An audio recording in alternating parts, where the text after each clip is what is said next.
Today we are taking a quick walking tour of the 2003 Monterey 253 Explorer as she sits here on the dry rack at Holiday Harbor Marine. Boat has obviously been kept in the barn all her life. She does come with a dual axle galvanized trailer. The Mag 350 only has 235 hours and comes with a Bravo 3 Mercruiser with the twin prop, of course.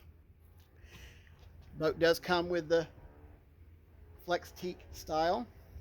And I gotta say, the recent detail really shows.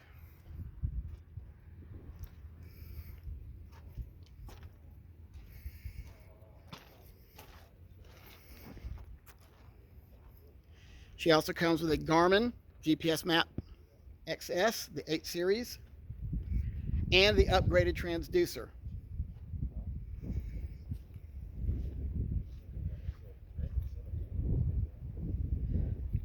You can actually see the barn in the reflection.